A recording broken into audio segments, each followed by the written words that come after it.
Hello everyone, Giltar here with a question about 3 and 3/4 inch toys or 3.75 inch toys for all of you out there. I have fairly good knowledge about these kinds of toys in my own collection. I have things like G.I. Joe's, Star Wars toys, Marvel Universe. I also have things outside of the North American domestic market such as the SIC Kiwami Tamashi toys. And even though I do collect them, they're not by any means a mainstay of my collection at this time.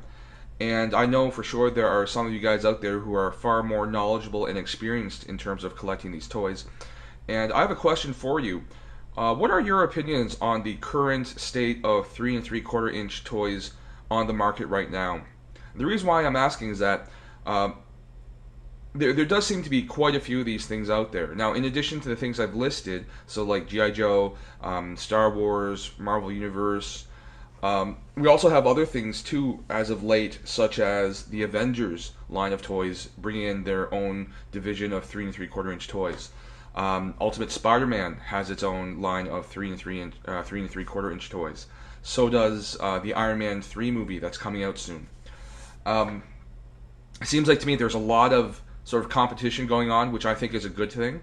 But at the same time, I am noticing that the 3 and 3/4 inch toy lines are, for the most part, seeing the same kinds of budgetary changes or adjustments rather that I've noticed in the larger scale toys. So things like a reduction of toy complexity. So what that amounts to in two main areas are a reduction of paint application and a reduction of points of articulation.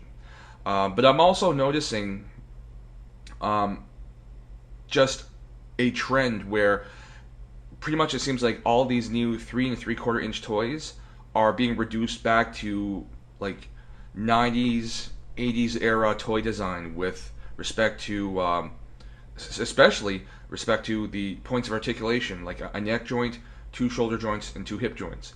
I'm not opposed to that. I understand why it's happening, and personally, I don't really mind it. These kinds of toys that have been reduced to that sort of amount of articulation aren't toys that I would be normally interested in. But at the same time, I do find it very interesting that it is something that has sort of happened not really all at once, but within the time frame of about a year. Two other toy lines that I've just been reminded of: the Dark Knight Rises. I know that toy line had a, or has rather, a division of 3 and 3/4 inch toys. Again, limited articulation and paint application. The Green Lantern movie also had a 3 and 3/4 inch toy line division. Also, again with the articulation issue, but I think the paint application on those toys were actually pretty good. Not that I know firsthand, I didn't buy any of them, but from what I saw on the shelves, on the pegs at the stores, they looked actually quite good for what they were. But yeah, that's my basic question for you guys out there. Whether you're more experienced or not, like myself, who dabbles in the 3 and 3/4 inch toy range, what are your thoughts on the current state of the market and the kinds of products that we're seeing?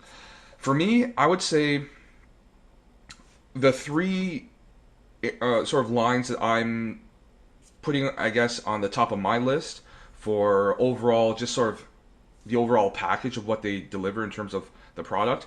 I would have to say G.I. Joe is definitely up there. From what I've seen in the Retaliation toy line so far, for the most part, they're not really skimping on most of what I've talked about. If anything, they seem to be improving in terms of accessories, mostly paint application as well, and articulation. The Star Wars line has always been good as far as I've seen, and the Marvel Universe is consistently just really solid on delivering what seems to be sort of the most value for your money as well. These three lines, to me, for what you're paying, you're getting the most out of it. But again, there are other numerous other toy lines that are actually, all of them seem to be pretty new as far as I know, and they're the ones that seem to be sort of budgeting out a lot of the features that we toy collectors expect or perhaps take for granted. So as usual, I really appreciate any sort of feedback you guys can deliver, either through text comments or video responses. Thank you very much for watching. Have yourselves a great day. See you at the next video.